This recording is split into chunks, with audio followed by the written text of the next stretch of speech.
धन्यवाद धन्यवाद धन्यवाद धन्यवाद मेरे महान जीवित अनुग्रहकारी पिता।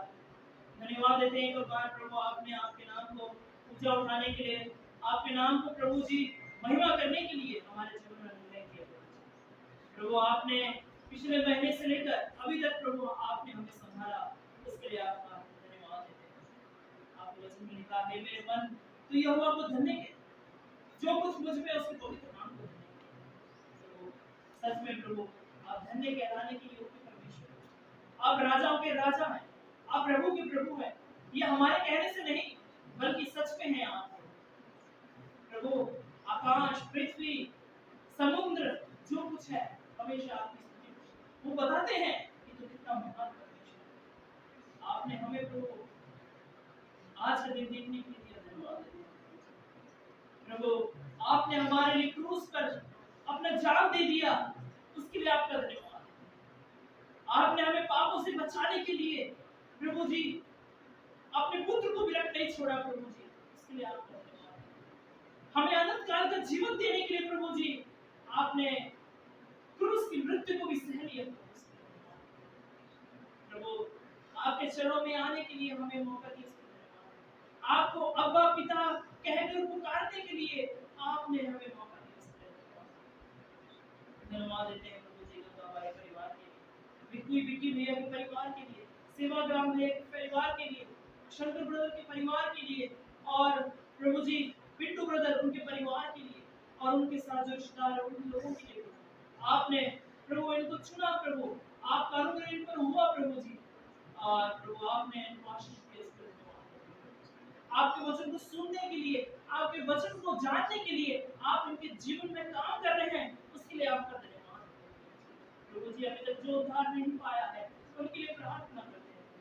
जब अब तक जिसने इस वचन को सुना है लेकिन अपना जीवन आपको नहीं दिया है, उनके लिए प्रार्थना करते हैं प्रभु जी।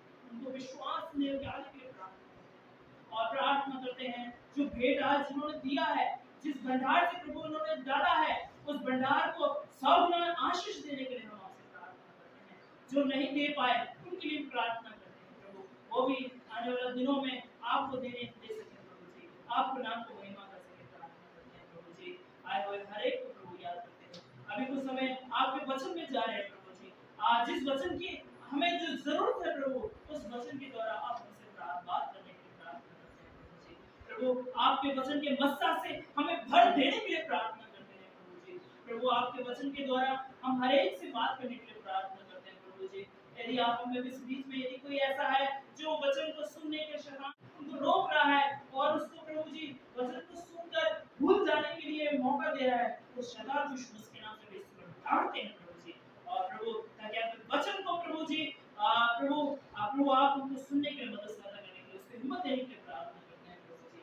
आपका अनुग्रह में प्रभु आने के लिए प्रार्थना करते हैं प्रभु, उद्धार में आने के लिए प्रार्थना करते हैं प्रभु जी। प्रभु सब कुछ आपके हाथों में देते हैं। प्रार्थना को सुना धन्यवाद, प्रार्थना यीशु मसीह के नाम से मांगते हैं, आमीन। कुछ समय अभी हम वचन में जाएंगे। मेरे साथ निकाले लूका 14 अध्याय उसका 15 से लेके 24 तक। लूक चैप्टर 14 वर्स 15 से 24। मैंने व्हाइट बोर्ड में पूरा लिख दिया है, लिखने की जरूरत नहीं है, आप बाद में भी लिख सकते हैं। और जो बाइबल का वचन है आज लूका 14वां अध्याय 15 से 24 तक। लूका 14 का 15 से लेके 24 तक। उसके साथ भोजन करने, खड़े होकर जल्दी से जोर और ऊंची आवाज में पढ़े। उसके साथ भोजन करने वालों में से एक ने ये बातें सुनकर उससे कहा, धन्य है वह जो परमेश्वर के राज्य में रोटी खाएगा। उसने उससे कहा, किसी मनुष्य ने बड़ा बोझ दिया और बहुतों को बुलाया। जब भोजन तैयार हो गया तो उसने अपने दास के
तो ना चखेगा।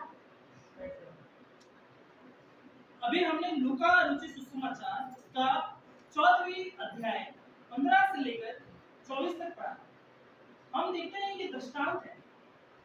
इस वर्ष में दृष्टांत जैसे कहानियां पूर्वज लोग बताते थे, तो बताने के लिए कुछ दृष्टांत देते थे।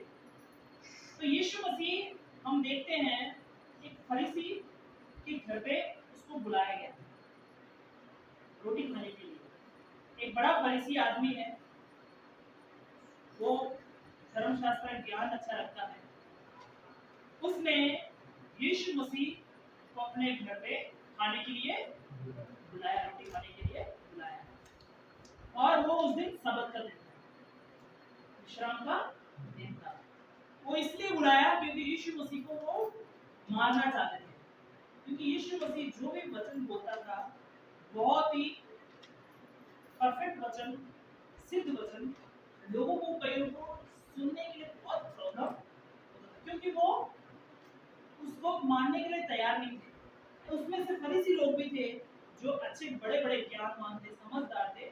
वो लोग मानने के लिए तैयार नहीं थे कि परमेश्वर का वचन, तो इसलिए यीशु मसीह को पकड़वाना चाहते थे। तो इसलिए उसको अपने घर पे खाने के लिए बुलाया। जब यीशु मसीह उनके घर पे आया, यीशु मसीह को उन्होंने बुलाया, यीशु मसीह उनके घर पे आया, तो यीशु मसीह जब बैठे थे उनके घर पे, वो देख रहा है कि लोग कैसे कैसे अच्छे अच्छे जगह में बैठ रहे हैं, अच्छी अच्छी जगह में बैठ रहे हैं और सामने सामने आके बैठ रहे हैं। जैसे कोई भी मेहमान बुलाते हैं तो अच्छा बड़ा बड़ा आदमी को सामने बैठाते हैं, छोटे छोटे आदमी को पीछे बैठाते हैं, ऐसा होता है, आपने कहीं देखा होगा। वैसे यीशु मसीह भी देखा कि ऐसे ऐसे बैठा। तो यीशु मसीह बोलता है क्या कि जब कोई तुम्हें बुलाए तो ऐसे मत बैठना, तुम जाके नीचे जमीन में बैठ जाओ या तो पीछे बैठ जाओ। क्यों? अगर तुम ऐसे बैठोगे तो तुम्हें शर्मिंदगी नहीं होगा। क्यों? अगर तुमने पहले आके सीधा चेयरमैन की सीट में या प्रधानमंत्री आया उसकी सीट में बैठ जाओगे तो लोग, तो जो मालिक जिसने बुलाया है आपको और उसको भी, तो वो क्या बोलेगा? सबके सामने बोलेगा कि मैं इस सीट किसी और के लिए रखा है, तो उसको शर्मिंदगी महसूस होगी। वो शर्म से तुम्हें बचने के लिए ऐसे अच्छा है कि तुम नीचे बैठ जाओ।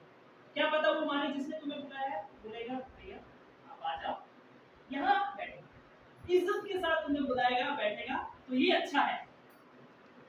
तो ऐसे यीशु मसीह देखा, तो लोग बड़े बड़े अच्छे अच्छे जगह बैठने के लिए वहाँ हम देख रहे हैं यीशु मसीह वहाँ आए और लोगों को देख रहे हैं। तो उस बीच में यीशु मसीह एक दृष्टांत में, पैराबल मतलब इंग्लिश में पैराबल होते हैं, हिंदी में दृष्टांत में, कहानी के रूप में लोगों को जो वहाँ बैठे थे बताने लगा।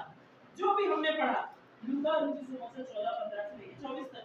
और यहाँ दृष्टांत में किसके बारे में? एक बड़ा भोज। क्या? एक बड़े आदमी ने एक बड़ा भोज रखा है और उस भोज में हम जानते हैं कि इस भोज में गिने चुने लोगों को बुलाते हैं। हम अगर इंडिया में रहते हैं, यदि अपने रिश्तेदार में भी है तो अपने बाहर के लोगों को नहीं बुलाएंगे। अगर हम बड़ा पार्टी भी रखते हैं अपने बाहर के लोगों को नहीं बुलाएंगे, जिसको चुने हुए लोगों को बुलाएंगे भोज में। और उस समय में हम देखते हैं एक बड़ा भोज हुआ। उस बड़े भोज में क्या होता है? गिने चुने लोगों को, बड़े बड़े लोगों को, अगर हम देखें इसमें, यहाँ देखिए इस भोज में अगर हम ध्यान से पढ़ेंगे तो लगता है जो बड़े लोग हैं, जो सिद्ध लोग हैं, जिसका नाम बड़ा है, जो अमीर लोग हैं, उन लोगों को उस भोज में बुलाया है। और उस समय क्या होता है, जब भोज में बुलाते हैं तो सबको अलग अलग कमरे में क्या करते हैं? ठहरने के लिए देते हैं। और हम देखते हैं वहां पर भोज में खाना रेडी हो रहा है। भोज में खाना सबके लिए, जो बुलाए उनके लिए रेडी हो रहा है। और जब रेडी हो गया तो भोज का जो मेन आदमी है वो क्या बोल रहा है? वचन 16 से पढ़े कोई। उसने उससे कहा, किसी मनुष्य ने बड़ा भोज दिया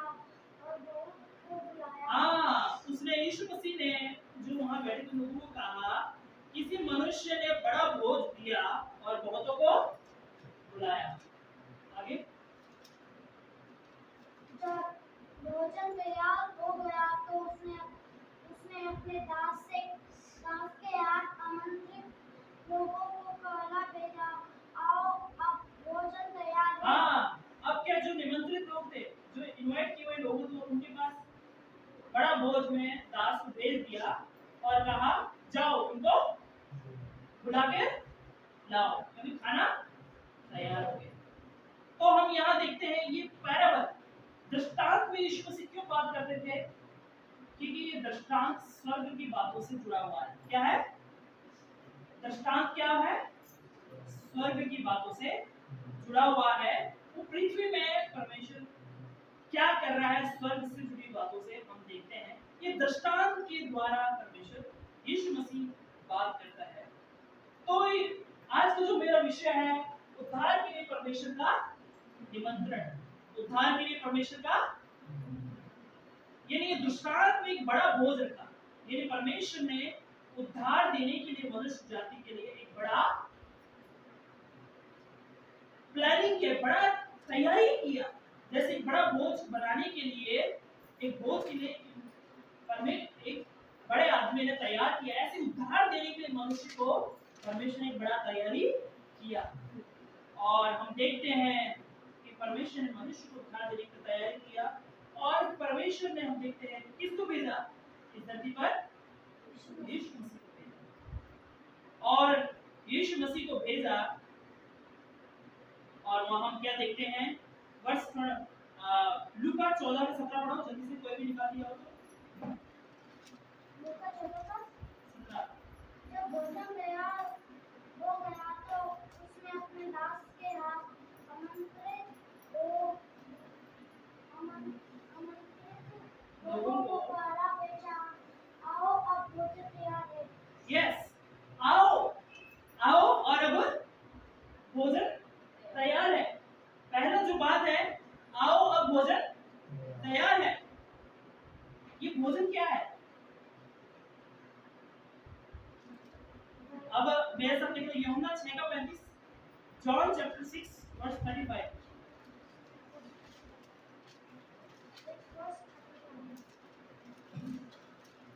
यीशु ने उनसे कहा, जीवन की रोटी मैं हूँ, जो मेरे पास आता है वो कभी भूखा न होगा और जो मुझ पर विश्वास करता है कभी प्यासा न होगा। वहां पर लिखा है यूहन्ना 6:35 में, जॉन चैप्टर 6 वर्स 35, यीशु मसीह ने क्या कहा? जीवन की रोटी मैं हूं। यीशु मसीह ने क्या कहा? जीवन की रोटी मैं हूं, जो मुझे खाता है वो कभी भूखा नहीं होगा, जो मुझे पीता है वो कभी प्यासा नहीं होगा। ये रोटी क्या है? आप सबने रोटी देखा है, रोटी खाया है? पिंटू जी आपने रोटी कभी खाया है? रोटी कैसे आता है हमारे पास? वचन को ग्रहण करने में। अगर लेडीज देखें अपने घर में रोटी बनाती है तो क्या करती है?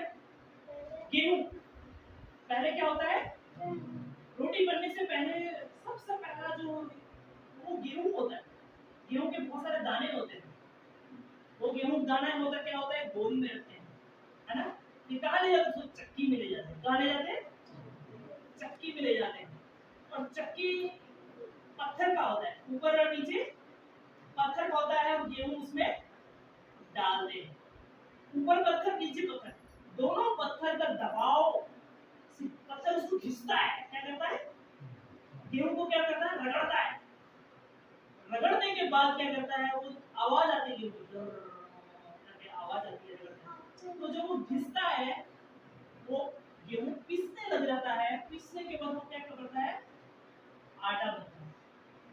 वो जब आटा हम अपने किचन में कोई भी आप जाते हैं उसको बर्तन में रख के पानी डाल के उसको गूंदने लग जाते हैं। आटा को पीस मारते हैं। क्या करते हैं? आटा को मारते हैं, उसको अच्छी तरह से दबाते हैं, तब जाके वो अच्छा आटा बनता है। तवा को गर्म करते हैं, सेकते हैं अच्छी तरह से, और फिर हम आटे को दबा के बेलते हैं। फिर वो रोटी उसके ऊपर रखते हैं, वो आग का सेक की वजह से वो रोटी बनने लगे। तब जाके हम क्या, हमारे पास एक रोटी तैयार होके आती है। तो यीशु मसीह ने यहाँ क्या बोला, जीवन की रोटी मैं हूँ। मतलब रोटी बनने के लिए उसको कितना दुख उठाना पड़ता है। रोटी बनने के लिए एक गेहूं को जैसे चक्की में पीसा जाता है, यीशु मसीह आपको मुझे वो जीवन की रोटी देने के लिए, वो अनंत काल का जीवन देने के लिए यीशु मसीह ने क्या करा, और चक्की की तरह जो गेहूं जो पीसी जाती है, यीशु भी हमारे लिए कोड़े खाया। क्या खाया? उसने एक एक लहू बहाया। वो गेहूं का दर्द आपको समझ नहीं आएगा, वो पाउडर बन आप खाने के लिए आपको पता महसूस होगा, लेकिन जो गेहूं का दर्द है आपको समझ नहीं आएगा।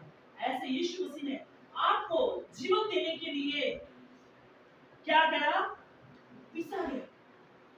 उसने हमारे दुख उठाया, उसने कोड़े खाए। कितने? 40 कोड़े।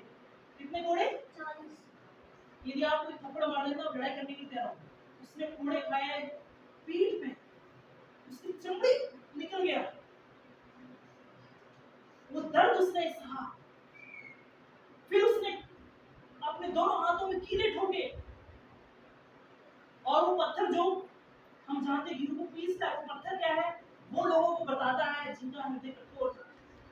यीशु मसीह को जो बारह मारा, बेटे मारी, उनको तरस नहीं आया कि ये जिसको हम मार रहे हैं ये व्यक्ति हमारे उद्धार देने के लिए हमारे, वो पत्थर के हृदय वाले लोग थे।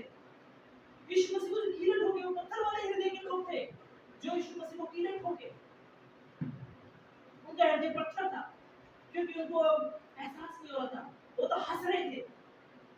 ऐसे ही गेहूं को भी पीसता है पत्थर, वो भी उसको भी एहसास होता है, मैं पीस रहा हूँ, तो पत्थर की तरह पिसा गया, ताकि वो आटा, यीशु मसीह भी हमारे लिए मारा गया, कुचला गया, दुख उठाया, ताकि वो रोटी जो जीवन की रोटी जो हम खाते ना बनने के बाद, वैसे वो जीवन की रोटी हमारे लिए बने। जब हम यीशु मसीह पर विश्वास करेंगे, अनंत काल का जीवन, जिस रोटी हम पूरा बनने के बाद जब हमारे पास आता खाते हैं, तो हमारे प्राण में प्राण आता है, हमारे शरीर में जाता है, हमारे शरीर को पोषण तत्व देता है। ऐसे यीशु मसीह हमारे लिए दुख उठाया, हमारे लिए दुख सहा, ताकि हम क्या करें, अनंत काल का जीवन पाए। यशाया 53 के 1 से 6 में क्या लिखा है? आइजिया चैप्टर 53 वर्स 1 to 6 जल्दी से निकाले और पढ़ें।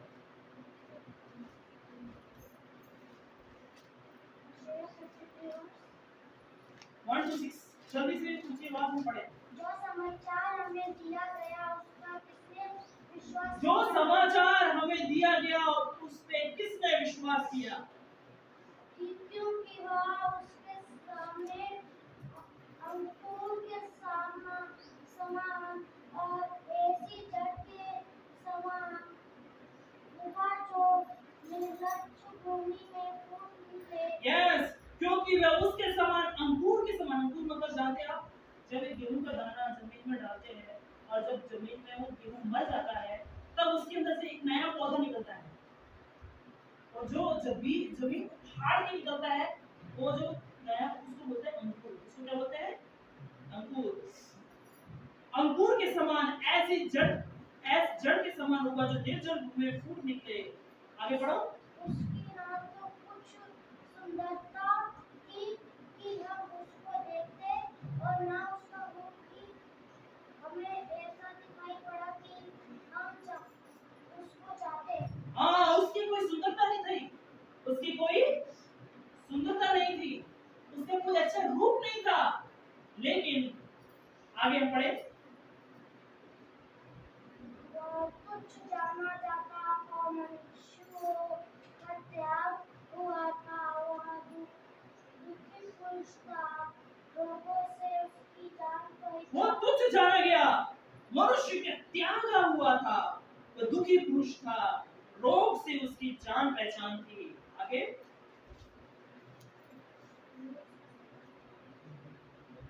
जिसने निकाला तुरंत पढ़े। और लोग उससे मुख ले लेते थे। वह कुछ जाना गया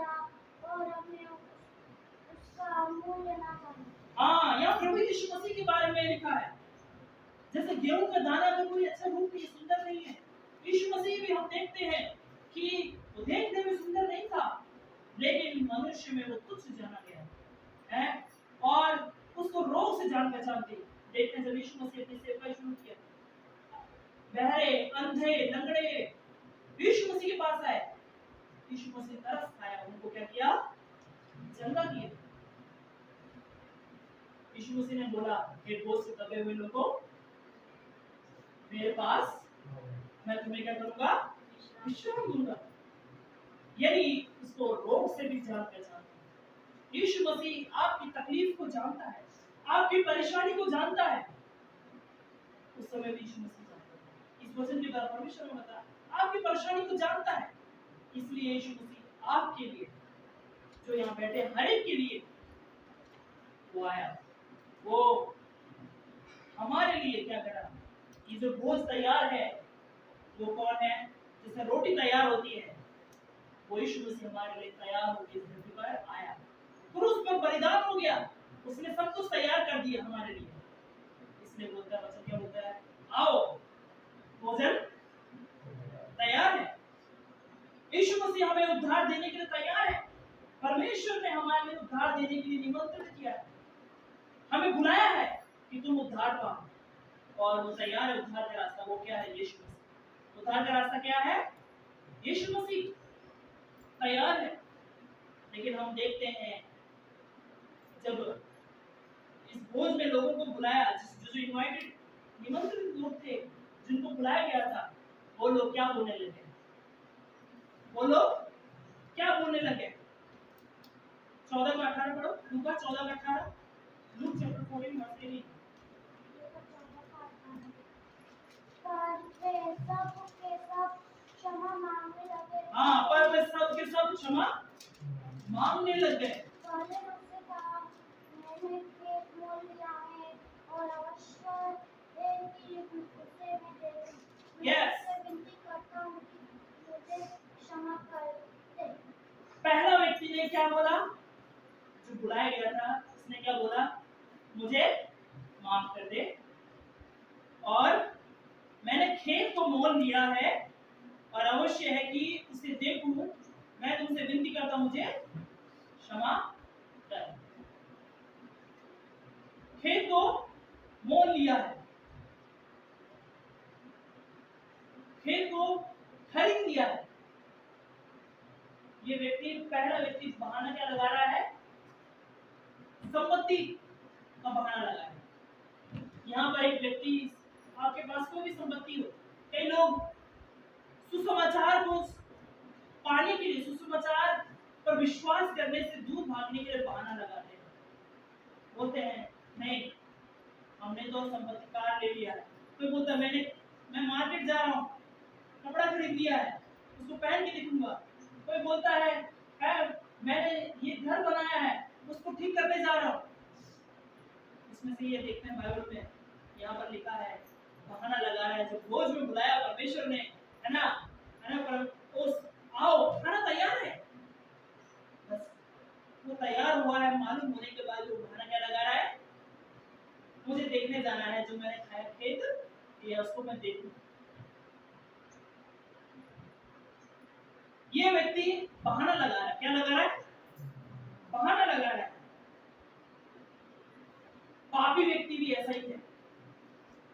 एक पापी जिसने उद्धार नहीं पाया है, वो व्यक्ति भी इस संसार की चीजों में मन लगा रहता है। तो परमेश्वर के जो सुसमाचार है, उद्धार है, जो यीशु परमेश्वर ने हमारे लिए रखा है, यीशु मसीह के द्वारा, वो सुसमाचार पर विश्वास ना करे, उससे भागता है और बहाना लगाता है कि मेरा ये काम है, मेरा वो जमीन है, वो संसार की संपत्ति की चीजों के ऊपर वो ज्यादा पहला स्थान दे रहा है, बहाना लगाता है। क्यों?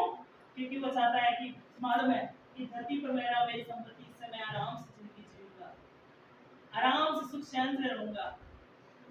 तो ऐसे व्यक्ति के बारे में परमेश्वर का वचन क्या लिखा है? मरकुस 8 का 36 से 37 पढ़े।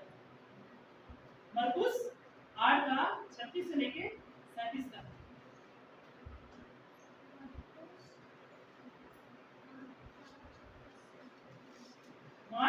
8 verse 36 37 chapter 8 verse 36 to 37 जैसे मनुष्य सारे जगत को प्राप्त करेगा अपने प्राण की हानि उठाए तो उसे क्या लाभ होगा? मनुष्य अपने प्राण के बदले क्या देगा? हाँ, यहाँ उस व्यक्ति के बारे में लिखा है जिसने बहाना लगाया संपत्ति की चीजों के बारे में, लेकिन परमेश्वर का वचन क्या बोलता है? यदि मनुष्य सारे जगत को प्राप्त कर ले, क्या आप सुन रहे हैं परमेश्वर का वचन?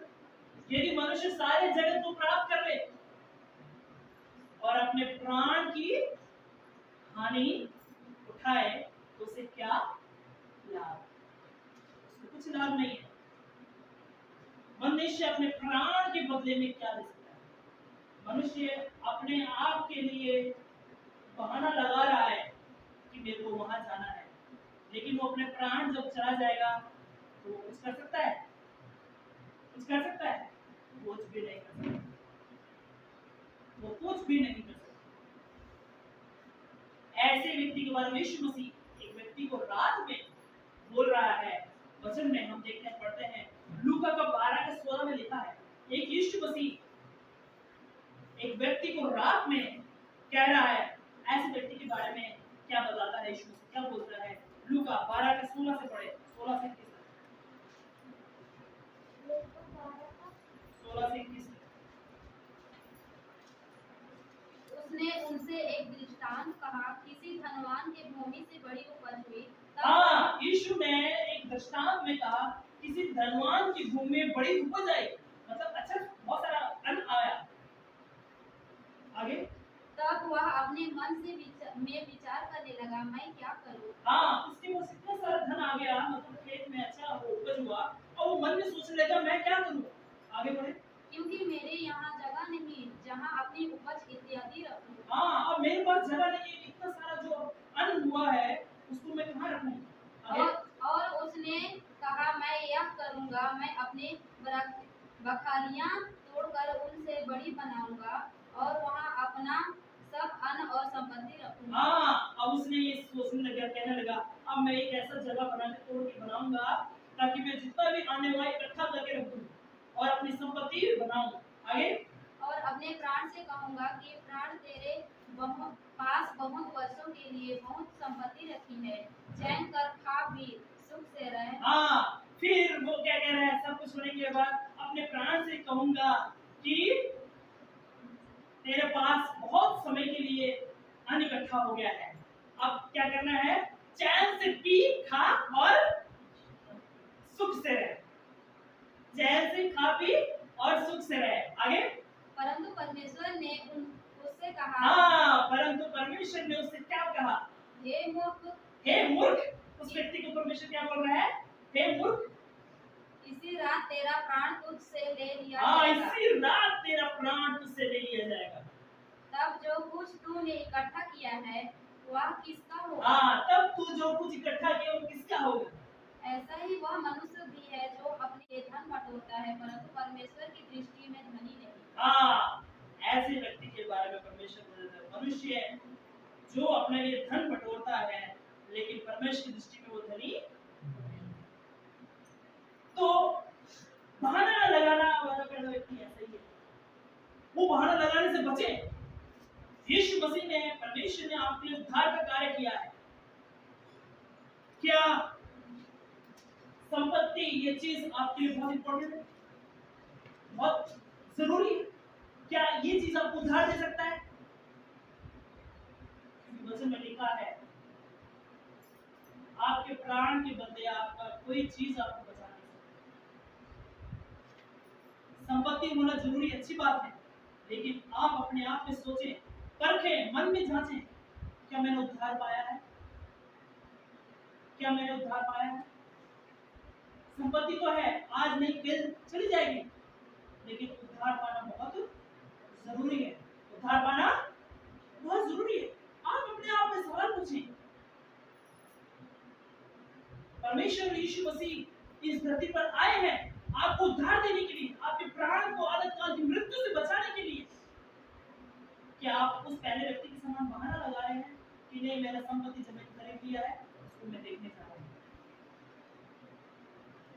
बहाना छोड़े और यीशु मसीह पर आकर अपने चरणों में आकर विश्वास करें, क्योंकि संपत्ति से बढ़कर संपत्ति होना अच्छी बात है, लेकिन वो इतना जरूरी है कि मैंने क्या उद्धार पाया है। जरूरी क्या है? मैंने क्या उद्धार पाया है। दूसरा व्यक्ति बहाना क्या लगा रहा है? लूका 14:19 में पढ़िए। दूसरे ने कहा, मैं 5 जोड़े बैल मोल लिए हैं और उन्हें परखने जाता हूँ। मैं तुझसे विनती करता हूँ, मुझे क्षमा कर दे। दूसरा व्यक्ति क्या बहाना लगा रहा है? दूसरे ने कहा, मैंने 5 जोड़े बैल मोल लिए हैं, 5 जोड़े बैल मोल लिए हैं और उन्हें परखने जाता हूँ।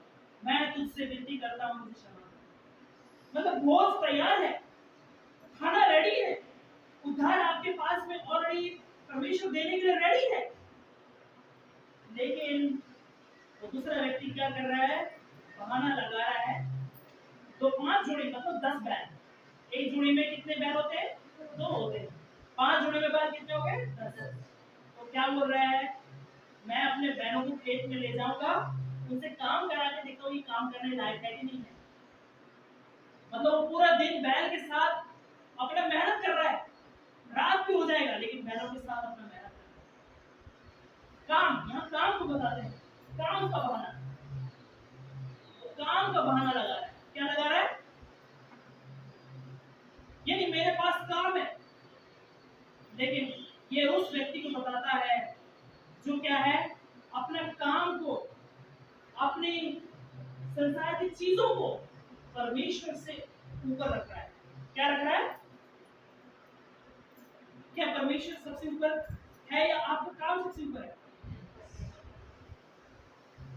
क्या आपका दिन का जो काम, परमेश्वर जो दिन भर आपको सांस दे रहा है, परमेश्वर आपको ताकत दे रहा है, आपको बुद्धि दे रहा है, आपके जीवन में अनुग्रह कर रहा है, आपने यीशु मसीह को उद्धार के लिए भेज दिया, आपको अनंत काल में जीवन देने के लिए उसने आपके लिए सब कुछ कर दिया, आपके लिए सब कुछ कर दिया, फिर भी आपके लिए परमेश्वर छोटा है, ये कहाँ पड़ा?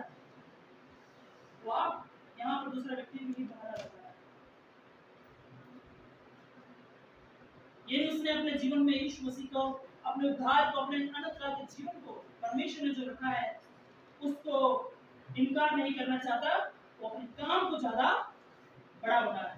यानी काम मेरे लिए ऊपर है, परमेश्वर छोटा हो गया। ऐसा व्यक्ति क्यों होता है? भूल गया है कि वो कहां से आया था, उसकी सृष्टि क्या है, उसकी जिंदगी कुछ समय की है, लेकिन एक ऐसी जिंदगी है परमेश्वर ने रखा है। काम जरूरी है, पैसा कमाना जरूरी है, लेकिन इनसे बड़ा यदि आप परमेश्वर को स्थान दे रहे हैं तो आप सही हैं, आपका विश्वास, आपका जीवन सही है। काम करनी अच्छी बात है, पैसा कमाना अच्छी बात है, क्योंकि परमेश्वर ने हमें अनुग्रह किया है, परमेश्वर ने हमें अनुग्रह किया है, हमें बुद्धि दिया है कि हम काम करें, लेकिन हमें काम के लिए, अपने आप को अच्छा बनाने के लिए परमेश्वर से आगे नहीं होना। किसे? परमेश्वर से आगे नहीं बढ़ना, परमेश्वर को नीचे नहीं दिखाना, अपने जीवन से परमेश्वर को अपने से ऊपर रखना है। मैं जब 2016 में रामाकुंडा में जॉब किया, वहां काम किया, 24 घंटे मेरी ड्यूटी हुआ करती थी, क्योंकि मैं एक स्टोर इंचार्ज था। किसी वक्त मुझे कॉल आ गया, मेरे को आना है, संडे को भी मेरी छुट्टी नहीं होती थी, रात को 12-1 बजे मैं ड्यूटी करता था, लेकिन मैं जब चर्च में जाता था 9:30 बजे का वहाँ टाइम था, मैं काम छोड़ दिया, मैं अपने असिस्टेंट को बोलता मैं जा रहा हूँ, किसी को मत बताओ मैं जा रहा हूँ। मैं निकला, बाइक पकड़ा और निकल गया सीधा चर्च में जाके आराधना किया।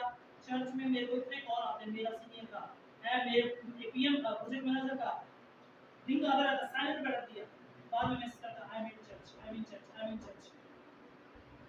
मैं चर्च खत्म होने के बाद ड्यूटी में फिर चर्च की ड्यूटी में चला, उसने मेरे को बुला के ऑफिस में बुला के, कहाँ गया था? काम ही पूजा है, मेरे को बोलते थे, काम ही पूजा है, काम ही भगवान है। मैं उनको देख के उनका इज्जत करता था, क्योंकि बाइबल में लिखा है प्रभु में जो तुम्हारे बड़े अधिकारी हैं उनकी इज्जत करो, उनकी इज्जत करो। सर मैं चर्च में गया था, आज संडे को मैं आ रहा था और प्रभु को महिमा देना जरूरी है, इसलिए मैं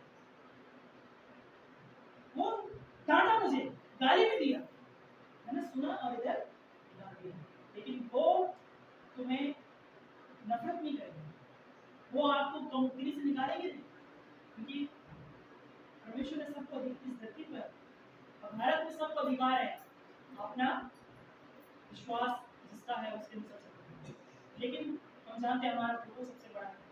मैंने परमेश्वर को अपने जीवन में ऊपर रखा, नौकरी को नीचे रखा, नौकरी को जिम्मेदारी के साथ किया, लेकिन फिर भी मैंने परमेश्वर को ऊपर रखा। मेरे अंडर में काम करने वाले लोग भी मेरे को देखा, कुछ लोगों ने मेरे बुरा बोला, कुछ लोगों ने अच्छा बोला, तो मेरे साथ कोई एक जैसा नहीं होता। प्रभु मुझे हमेशा देंगे, एक उद्धार पाया हुआ व्यक्ति के जीवन का यही एक लक्षण होता है, तो अपने जीवन में ऊपर परमेश्वर को स्थान। अब तीसरा व्यक्ति का बहाना क्या है? तीसरा व्यक्ति क्या बहाना लगाता है? 14 का 20 पढ़ो।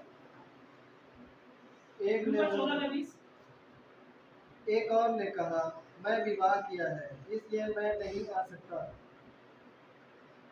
एक ने कहा मैंने विवाह किया है इसलिए मैं नहीं आ सकता। हाँ, अब एक नया जोड़ा शादीशुदा है, एक शादीशुदा नया जोड़ा है और उसको भी पता है कि भोज में किसी को बुलाते हैं, खाना तैयार रहता है, तो कितना प्रॉब्लम होता है ना, भोज प्रिपेयर करना, खाना बनाना कितना प्रॉब्लम है, और उसमें अगर कोई आदमी नहीं आए तो कितना परेशान होता है। तो ये शादी किया हुआ व्यक्ति भी जानता है, क्योंकि उसने भी अपने परिवार में कहीं ना शादी करवा तो बड़ा प्रोग्राम किया होगा, लेकिन क्या उसका बहाना क्या है? मैंने शादी किया है, मैं नहीं आ सकता। आज इंडिया में हर जगह शादी रीति रिवाज मानते हैं और शादी का बहुत बड़ा तैयारी करते हैं दूल्हा दुल्हन के लिए, तो वहां पर भी ऐसे हुआ करता था, लेकिन यहाँ पर हम बहुत देखते हैं परमेश्वर ने हमारे उद्धार का काम किया है। परमेश्वर ने अपना एक दिन ठहराया, एक संडे के दिन आना है, संडे में स्कूल में बच्चों को पढ़ाते हैं और कई लोग सोते रहते हैं, लेकिन परमेश्वर के वचन हम देखते हैं कि बहाना लगाया, क्या संबंध, व्यक्तिगत संबंध का बहाना, एक रिलेशनशिप। कोई लोग बहाना लगाता है कि मेरे परिवार वाले क्या बोलेंगे, है ना, वो दूल्हा वो सोच रहा होगा मेरी पत्नी मेरे को डांटेगी, अभी शादी में तू हमें छोड़ के जा रहा है, बोल सकती है, और अपने दोस्त जो अच्छा दोस्त है, अरे नहीं वो चर्च में जा रहा है, ऐसे बोलने वाले बहुत हैं, क्योंकि उनके साथ हमारा रिश्ता है। परिवार के लोग भी बोल सकते हैं, बेटा भी बोल सकता है, बेटी भी बोल सकती है, पति भी बोल सकता है, पत्नी भी बोल सकती है, कोई भी बोल सकता है, क्योंकि एक रिलेशनशिप है, एक संबंध है जो हमारा जुड़ा हुआ है। एक बहाना है, लोग यीशु मसीह पर परमेश्वर के पास आने से बचने के लिए दूर भागने के लिए बहाना, नहीं मेरे रिश्तेदार आए हुए हैं, मेरे घर पे मेहमान आए हुए हैं, तो मैं आज नहीं जस्ट ये लोग ऐसा बहाना लगा है। तो यीशु मसीह हम देखते हैं यहाँ पर ऐसे व्यक्ति के बारे में लिखा है, और ये लोग बहाना लगाए, लेकिन कुछ लोग बहाना नहीं लगाते। परमेश्वर का धन्यवाद हो, वो लोग बहाना नहीं लगाते, परमेश्वर को उद्धार को चख लिया है। लूका 9:57 में क्या लिखा है? लूक चैप्टर 9:57 पढ़े कोई?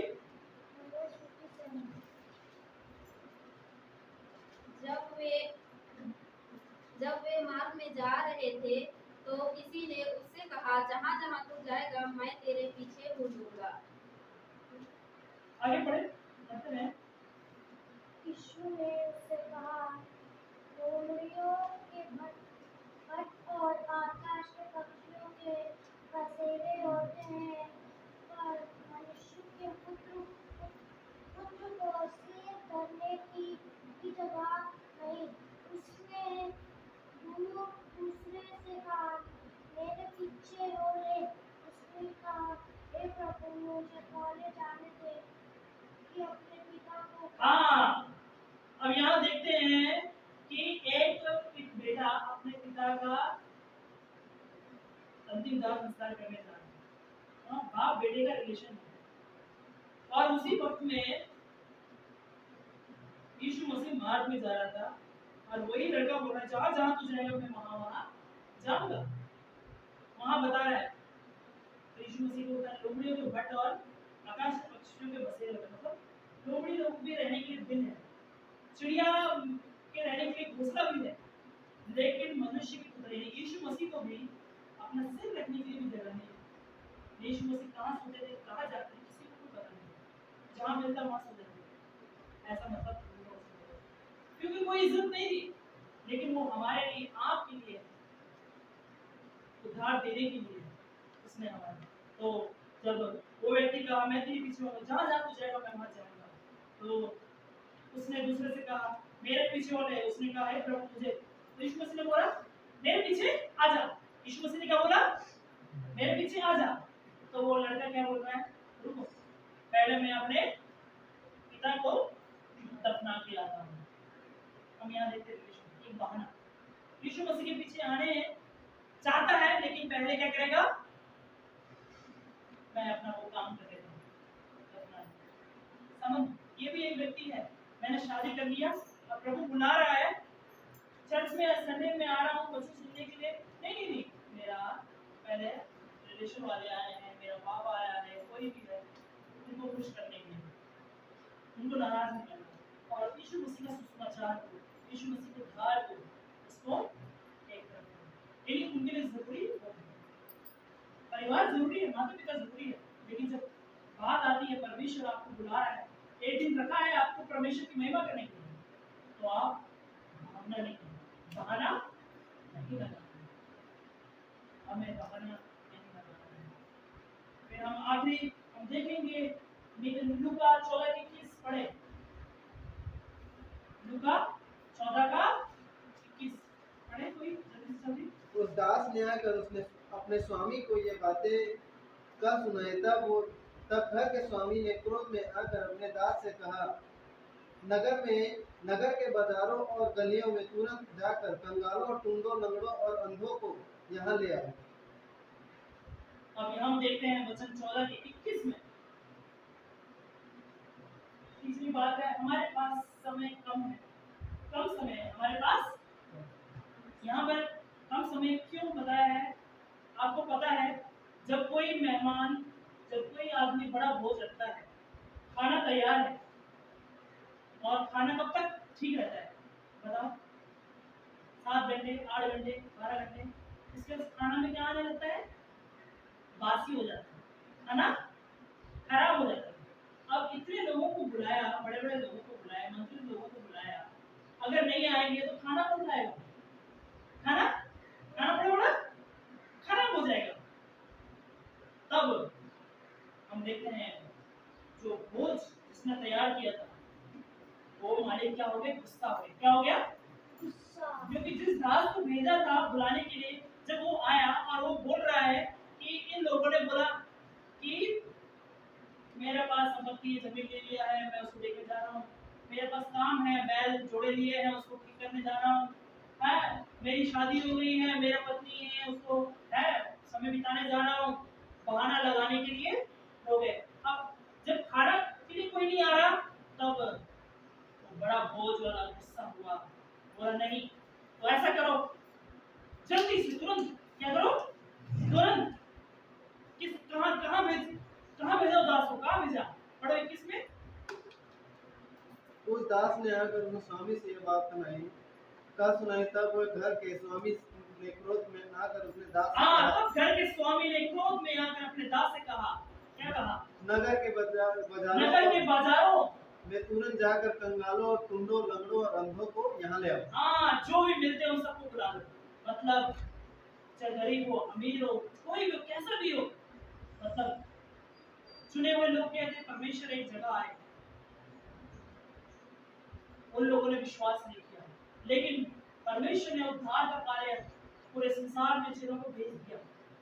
जितने भी लोग हैं, जितने लोग सुसमाचार सुनाओ है, परमेश्वर के राज्य में लेकर जो आना चाहते सबको बुलाओ, क्योंकि हम देखते हैं कि हमारे पास समय कम है। क्या है? समय कम है। यानी रोज में जब हम खाना बनाते हैं तो खाना का एक टाइम होता है, ताजा रहता है। खाने का टाइम रहता है ताजा। यदि मैंने आज सुबह खाना बनाया तो कल सुबह तक रहेगा क्या खाना? है? खराब हो जाएगा ना। ऐसे ही परमेश्वर ने हमारे लिए जो उद्धार का काम किया है उसका एक टाइम है। यीशु मसीह इस धरती पर आए, यीशु मसीह ने हमारे लिए दुख उठाया, हमारे लिए कोड़े खाए, हमारे लिए मारा गया, कूटा गया और वो दफनाया गया।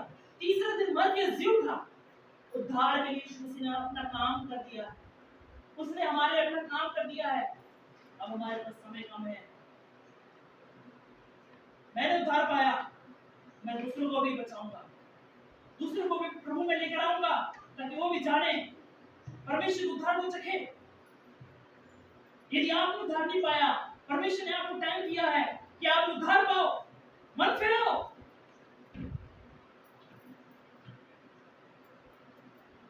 समय हमारे पास कम है, क्योंकि जैसे खाना का आज सुबह बनाया वो कल सुबह तक नहीं रह सकता, खराब हो जाएगा। ऐसे ही उद्धार भी आपके पास कुछ समय के लिए, मन फिराने का आपके पास अभी टाइम है।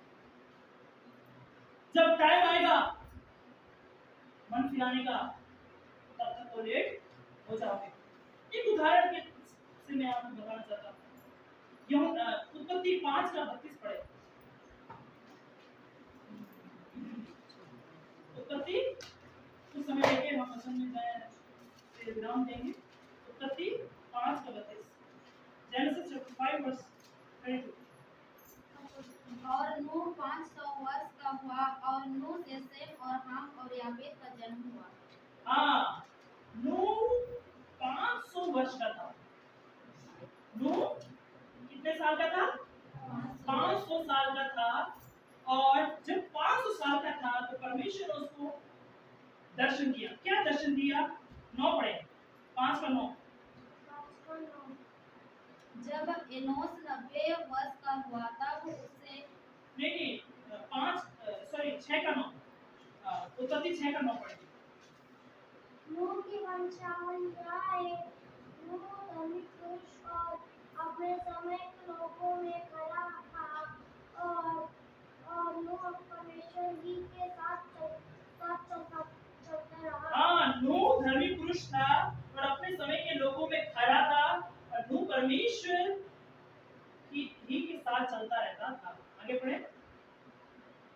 और नूह से शेम और हाम और याफेत नामक 3 पुत्र हुए। नूह के 3 बच्चे हुए। आगे पढ़ो।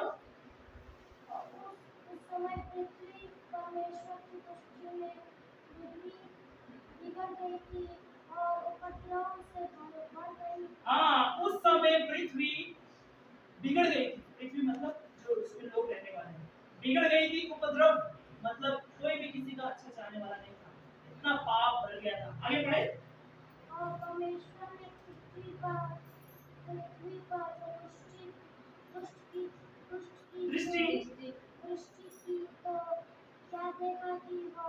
हाँ, जब परमेश्वर ने पृथ्वी पर दृष्टि की स्वर्ग से तो देखा पृथ्वी क्या है? बिगड़ गई है। आगे। क्योंकि सब प्राणियों ने पृथ्वी पर अपना चाल चलन क्योंकि सब प्राणी ने पृथ्वी पर अपना चाल चलन बिगाड़ दिया है। तो परमेश्वर ने, आगे मैं पढ़ता हूँ, आगे टाइम थोड़ा कम होने की वजह से आगे मैं बता। परमेश्वर ने बोला कि तू एक जहाज बना और अपने बच्चों को, अपने परिवार को उस जहाज में डाल दे, ताकि मैं इस धरती को क्या करने जा रहा हूँ? तबाह करने जा रहा हूँ। और परमेश्वर ने बोला कि मैं इस धरती को तबाह करने जा रहा हूँ। कैसे तबाह करने वाला हूँ बताया। और जब इस धरती तबाह जब हो रही थी, जा रही थी, तब नूह की उम्र कितनी थी? और 7 पढ़े। नूह की आयु 600 वर्ष की थी जब जल प्रलय पृथ्वी पर आया। जब जल प्रलय मतलब जब नूह पृथ्वी पर रहता था उस वक्त कभी बारिश नहीं हुई। बारिश के बारे में चर्चा नहीं होती थी, क्योंकि उस वक्त पानी था जमीन पे। अपने यहाँ पे खेती बाड़ी हो जाती थी क्योंकि इतना पानी जमीन में था। लेकिन जब नूह 600 साल का हो गया तो क्या हुआ, जल प्रलय आया, पृथ्वी पर डूब गया। मतलब जब नूह 500 साल का था तो परमेश्वर ने उसको दर्शन दिया, और जब 600 साल का हुआ तो जल प्रलय से पृथ्वी डूबना शुरू हो गई। मतलब 100 साल का एक गैप था। कितने साल का? 100 साल का गैप। 100 साल में नूह ने अपने रिश्तेदारों को बताया, अपने गांव के लोगों को बताया, जहां जहां वो गए लोगों को बताया कि परमेश्वर दुनिया को तबाह करने जा रहा है।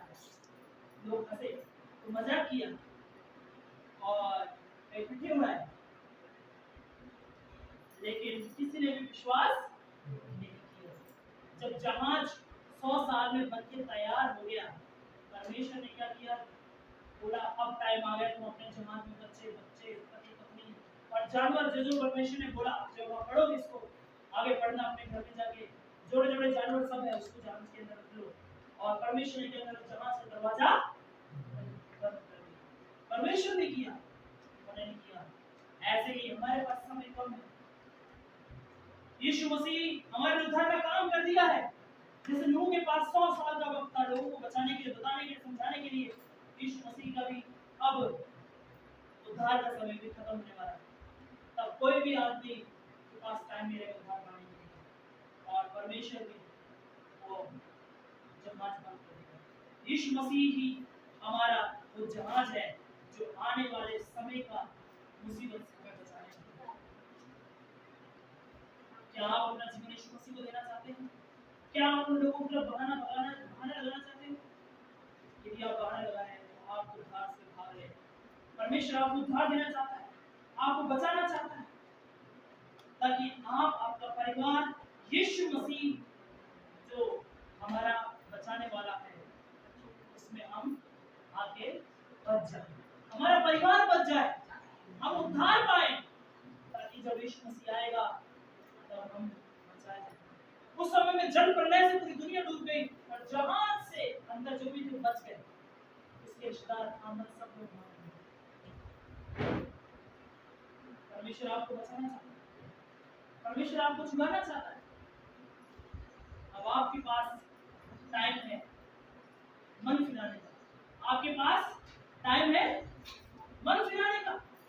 क्या आप अपने मन फिराया है? क्या आप अपने पापों से पश्चाताप किया है? क्या आप भी उन लोगों की तरह मरे हुए हैं जो अभी भी सोए हुए हैं, मन नहीं फिराना चाहते? उनके लिए परमेश्वर वचन कहता है, उनके लिए परमेश्वर वचन क्या कहता है? यूहन्ना 3:14 पढ़े, 14 पढ़ना। यूहन्ना 3:14 पढ़ना।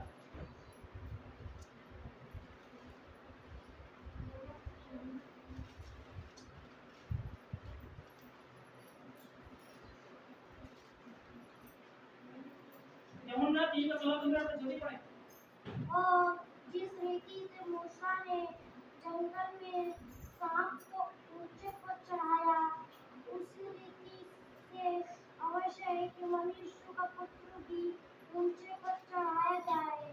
यस, यहाँ लिखा है 14:15 में, और जिस रीति से मूसा ने जंगल में सांप को ऊंचे पर चढ़ाया, उसी रीति से अवश्य है कि मनुष्य के पुत्र भी ऊंचे पर चढ़ाया जाए। यहाँ पर हम देखते हैं, आगे बढ़े, ताकि जो कोई उस पर विश्वास करे वह अनंत जीवन पाए। हाँ, ताकि जो उस पर विश्वास करे वो क्या पाए? अनंत जीवन पाए। आप जानते हैं मूसा ने एक लकड़ी लिया था, पीतल का बनाया, उसमें सांप को बना के पीतल में लकड़ी में टांग दिया था। परमेश्वर ने बोला था, क्योंकि इस्राएली परमेश्वर के चुने लोग थे, उन्होंने परमेश्वर के खिलाफ में पाप किया। क्या किया था? पाप किया था। तो परमेश्वर को बड़बड़ाते थे, परमेश्वर को बुरा भला कहते थे, मन में परमेश्वर के साथ उनका अच्छा रिश्ता नहीं था। वो हमेशा मूर्ति पूजा को भागते थे और संसार की चीजों में भाग मत लगाते थे। तो परमेश्वर ने उनको दंड दिया। क्या भेजा? सांप भेजे थे। क्या भेजे? और सांप से सब लोगों को डस दिया। क्या डस दिया? और सांप का जहर जब शरीर पे जाता है, आदमी बचेगा क्या? वो जहर शरीर में खत्म कर रहा है। क्या कर रहा था? धीरे धीरे खत्म कर रहा था। उनको मालूम हो रहा था मेरा शरीर जकड़ रहा है, सांप का जहर से मेरा शरीर अकड़ रहा है, मरने वाले हैं। तब उनको मालूम पड़ा कि हमें बचाने वाला कौन है? परमेश्वर। तो वो मूसा को बोलने लगे, परमेश्वर के दास को बोलने लग गए, मूसा हमने पाप किया है, परमेश्वर से बोल दे कि वो हमें माफ कर देगा, हमें क्षमा कर देगा।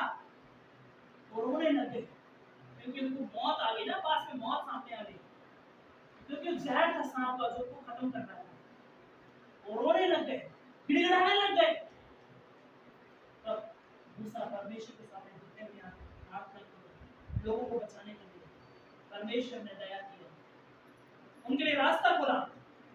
ये पापी थे, कितना परमेश्वर को बुरा भला कह रहे थे, मेरे पीछे नहीं चल रहे थे, मूर्ति पूजा कर रहे थे, रीति चल रहे थे। लेकिन जब मूसा परमेश्वर का दास उनके लिए प्रार्थना, परमेश्वर ने बोला एक काम कर, पीतल का सांप का एक ऊंचे में खड़ा कर दे, पहाड़ में, क्योंकि लाखों लोग थे,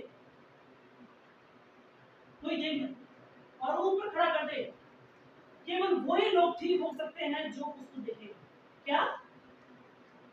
उस लकड़ी में जो पीतल का बनाया सांप, केवल जो कोई आदमी उसको देखेगा वही चंगा होगा, वही मरने से बचेगा। ऐसा परमेश्वर ने बोला, नहीं तो तुम जो सांप का जहर है वो मर जाएगा। तो देखते हैं सब लोगों ने उसको देखा और वो चंगा नहीं। लेकिन क्या है, लोग उस लकड़ी को, उस पीतल को पूजने लगे, अरे नहीं, उसके द्वारा मत चंगाई नहीं होगी। चंगाई वो पीतल से नहीं है, परमेश्वर ने बोला आज्ञा मानने से चंगाई। क्या है? परमेश्वर ने दया किया, उसने आज्ञा दी कि जो विश्वास करेगा उसको देखेगा, देखने से चंगाई मिलेगी। ऐसे ही मनुष्य का पुत्र यीशु मसीह भी जब क्रूस पर लटकाया गया, जो व्यक्ति, जो पाप एक जहर के समान है मनुष्य के जीवन में, जो उसको अनंतकाल की मौत में ले जा रहा है, जो व्यक्ति यीशु मसीह क्रूस पर जो लटका गया यीशु मसीह है, उसको देखेगा, अपने मन फिराएगा, पापों से पश्चाताप करेगा, वो पाप से बचेगा, अनंतकाल का जीवन उसका है। और जिसने उस क्रूस की ओर नहीं देखा, क्रॉस आपको पाप से नहीं बचाएगा, क्रॉस पे जो लटका है यीशु मसीह, वो आपको बचाएगा। विश्वास करने के लिए परमेश्वर, विश्वास करना है, क्रूस को पूजना नहीं है, हमें विश्वास करना है कि यीशु मसीह हमारे लिए मरा है, हमें पापों से बचाना है। क्या विश्वास करते हैं? क्या आप तैयार हैं अपने जीवन को यीशु मसीह को देने के लिए, मन फिराने के लिए तैयार हैं? आप में से भी कोई भी अभी तक उद्धार नहीं पाया है, आप में से अभी तक कोई भी यीशु मसीह पर विश्वास नहीं किया है, परमेश्वर अभी आपको टाइम दे रहा है, क्योंकि हमारे पास समय खाना तैयार है। यदि खाना समय से पहले ही खराब हो जाएगा तो आप उसको खा नहीं सकते। रोटी, यीशु मसीह ने बोला जीवन की रोटी मैं हूँ। आप जानते हैं रोटी कल तक उसमें फफूंदियां लग जाएगी। यीशु मसीह जीवन की रोटी, यीशु मसीह ने आपके उद्धार का काम कर दिया है, केवल आपको विश्वास है, आपको मन फिराना है। आप तैयार हैं?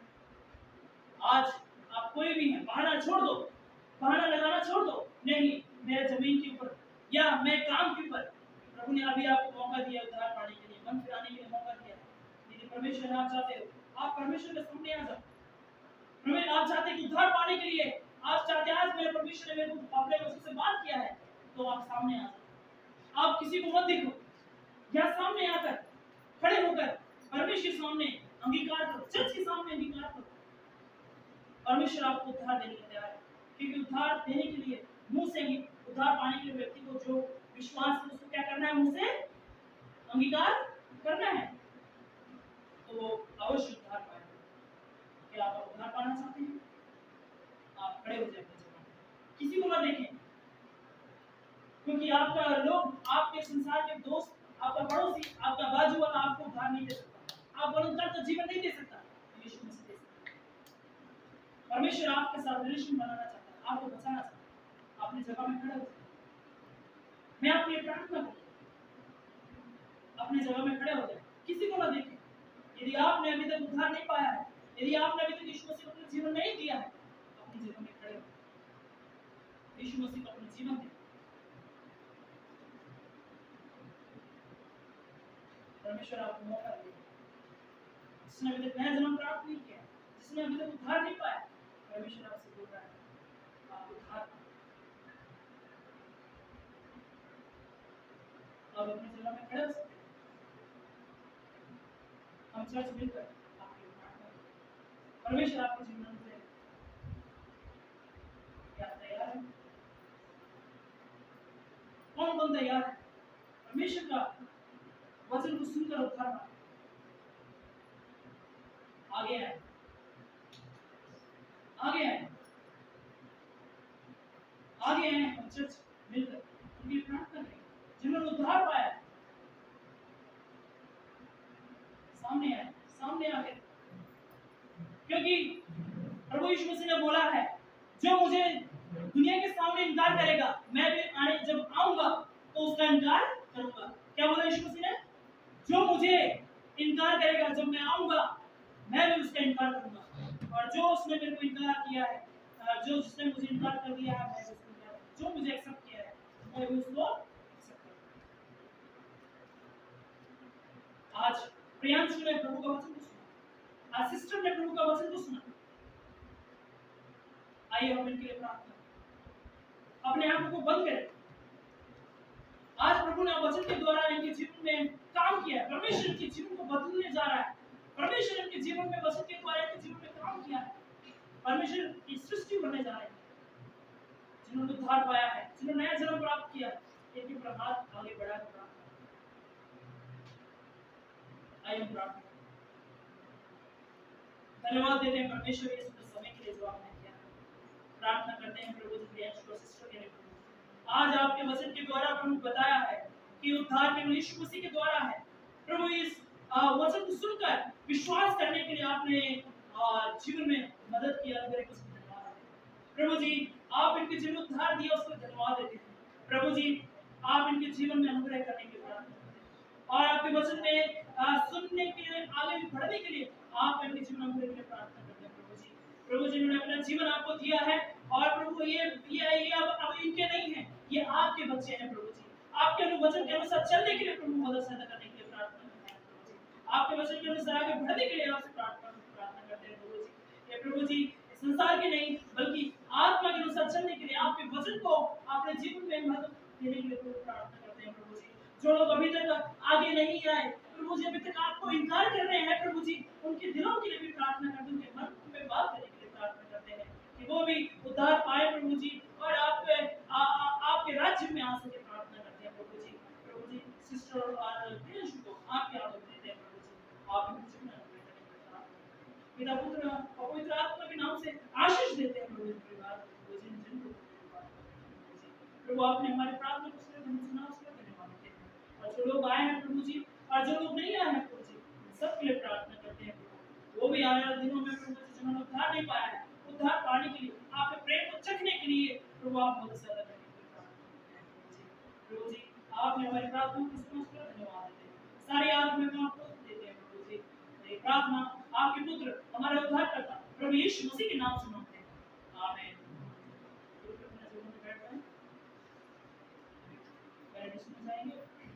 अभी हमारे परमेश्वर पिता का प्रेम, प्रभु यीशु मसीह का अनुग्रह और पवित्र आत्मा का सहभागिता हमारे साथ